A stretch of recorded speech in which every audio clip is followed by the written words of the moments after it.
Hola gente, buenos días, buenas tardes, buenas noches. Hoy vamos a hacer un salto mortal hacia atrás. Bueno, pero un momento. Antes de hacerlo es mejor entender qué es lo que vamos a hacer, cómo funciona el salto mortal y qué es lo que hay que hacer para lograrlo. Devolvámonos. Si empujo un celular por el centro se desplaza pero no gira. Si lo empujo por un extremo gira inmediatamente, así es el cuerpo.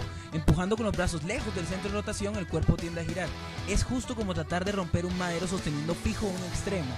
Solo si me alejo del extremo fijo, mi fuerza es eficiente y finalmente lo rompo. Ahora, si lo que queremos es mover un madero que tiene un punto fijo, ese punto se convierte en el centro del giro. Si aplico sobre el madero una misma fuerza, por ejemplo mi peso, entre más lejos estoy de ese punto fijo, más efectivo soy para producir movimiento. En el extremo logro producir un movimiento efectivamente. Bueno, ya sabemos cómo impulsar el giro, ahora hay que tratar de aprovechar ese impulso.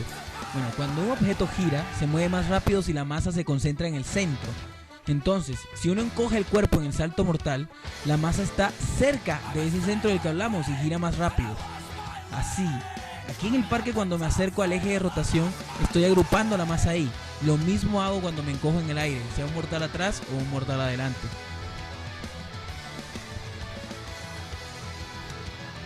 Listo, entonces resumamos. Para poner cualquier cosa a dar vueltas hay que aplicar la fuerza lejos del eje de rotación. Para hacer el mortal atrás lanzamos los brazos lejos del centro del cuerpo, como impulso. De esta manera la fuerza de cada persona se aprovecha al máximo.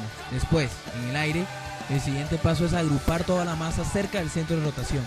Pero ojo, hay que saltar hacia arriba en serio y hacer los movimientos con seguridad.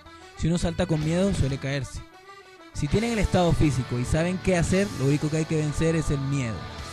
Lo único.